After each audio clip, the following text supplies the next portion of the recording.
साला लागत हमर यो नया चल बर्बादे हो जाई। हैप्पी नूर बोका भाई आवा न चला नूर आवा तानी तोरा बाप पे ओ जाऊ टेंशन में बानी फिर किने चल तू यहां के ओछे को नया चार मांगी रे। अच्छा रुक जाता नहीं बाप को पैसा मांगे।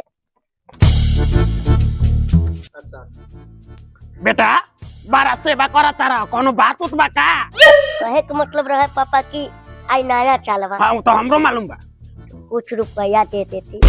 चला बहुत नहीं सर हमर गोर काहे दबावता। देख बेटा हमरा लगे पैसा वैसा नहीं के जे घर में बनाता उच्चा सर घरे में रह। चला बाप पैसा दे दे तो पिकनिक कैसे बने रे। कमाए के दिन में सरवा हेने होने बगवाइत रहलक। आता चला और यो हमरा के एक लोटा पानी मांगे एक के पास में न के पास फाड़ देली नो तो हमरो नाम नो। अरे बाहर छोड़ अब की दारी नया चल में घर फाड़ ठंडा बा। नॉर ठंडा तबा बाकी अब की नया साल में पिकनिक उकनिक मनी की ना बनी ना पार्टनर जरूर बनी लेकिन हमर बाप एको को पैसा नहीं के देले कोनो उपाय तुए छोड़। पार्टनर हमरा लगे एगो उपाय बा। हां बताओ बताओ। तोहर खसी बड़का बा ओकरे चुरा के लइबे। बाहर छोड़ पैसा मांगे गेली तो पाप घर पर लात मार के भगलो आ तू खसी चुरावे के बात करे तारे।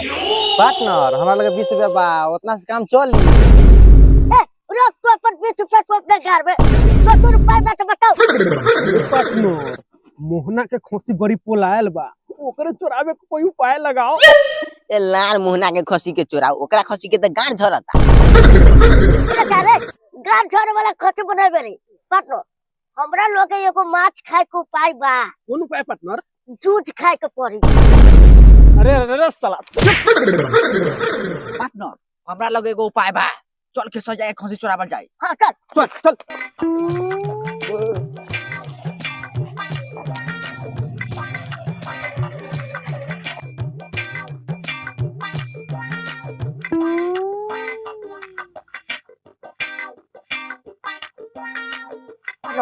देखो घर में कोनो नहीं ले बा।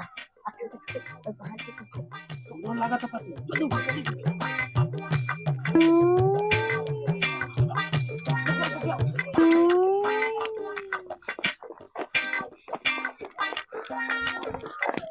अरे बाप रे बाप गे दीदी कौन सरवा हमार खसी चुरा के ले गल के दीदी। कोरिया कह दे खसी बेच ले त होली आए त बेचम बेच बाप के गांव। ए हम का जानेंगे नया साल में सरवा सब खसी चुरा के ले जाई जनती तो बेच न देती। बताई त इतना पाल पोसे खसी के बड़ा कैलिया सेहो ई कोरिया सब चुरा के लेके चल गेल।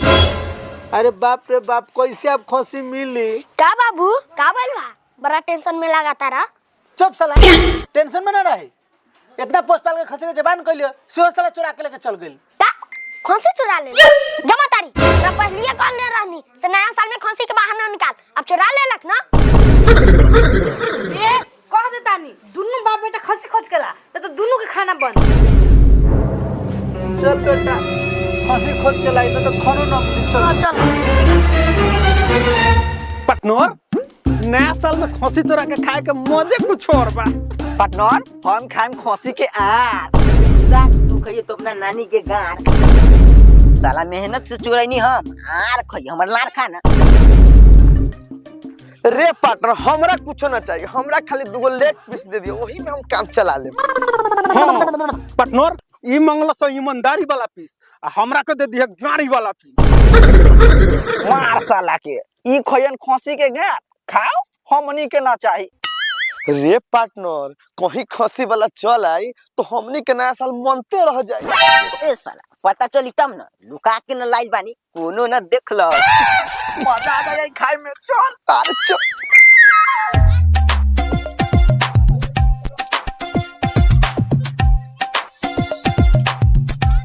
चाचा हो चाचा हां बाऊ बोल का बात बा।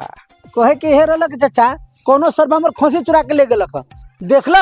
अरे ना बाऊ गोरा तोरा मौगी के साया में नुकाई हो। ए चाचा बतावे कहा तो बताओ अपना गार से प्याज मत कतरो। हमरा झटवा में निकल बा झटवा में आओ ना देख ना जाएगा नहीं आ सके मारेंगे गार पर लाटा ऐसा के साला सुधरिया जाएगा। जाओ चल का भइल खसी मिलल कि ना मिलल? ए कहाँ मिलल खसी ना मिलल। का हम उ सब नहीं जानत। अगर जे खसी ना मिलल तो दोनों के टंगरी तोड़ दे। ठीक कले मतारी तोड़ दे टंगी। ओनो बाबू के टंगी कोनो काम के नहीं। साले जवान चलो तो इके चटी मारन दे पैंटे में हक देबो।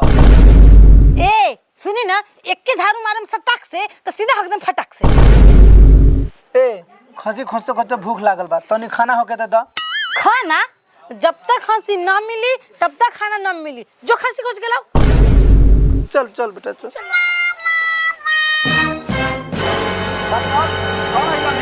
अच्छा जगह चोरी में कहमो नहीं के। हां धर धर। पार्टनर खसी कटाई आ सब में बटाई आ एकर आर हमरे में धराई। अच्छा तोहनी आर चटा चटा बोल कर, हम सीना के पीस खाएम काहे कि हम मर्द बानी। आ चुप साला, सीना के पीस खाए वाला मर्द होकले त लेग पीस खाए वाला कथी होकले? लंड होखलै। देख छोटका समझा ले साला के न त खसी के जगह पर एकरे मर्डर होई। ठीक बा, मर्डर करे के बाद कह दे, बाकी एकर मांस हम न खाओ काहे कि साला गार न धोएला। ओए समझा लो सरवा के, हमरा गांव पर जाता। ए चुप रे पार्टनर, लागता खसी वाला बता, अब का करबे?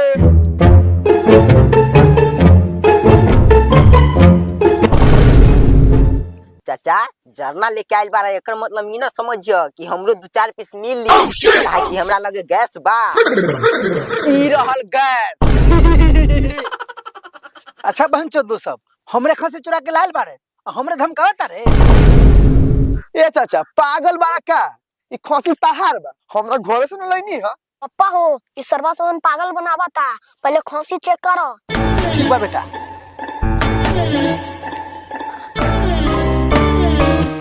अच्छा से चेक करो। का रे ई तोहार खसी बा? जी बेशक। साला अभी तक हमरा खसी के एगो आड़ पचकले बा। ना चाचा, ई छोरा के बाबू एके लाठी मारलक न त ई खसी के एगो आरे पचक गया। ना पप्पा, इस सरवा सोन झूठ पर झूठ बोला था, आप क्या करबो?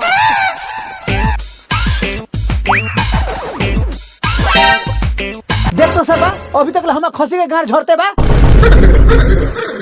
का कहियो चाचा, एकर पापा नु ओई खसी के 4 किलो रसगुल्ला खिया देलक, ओहिए से गार झरते बा।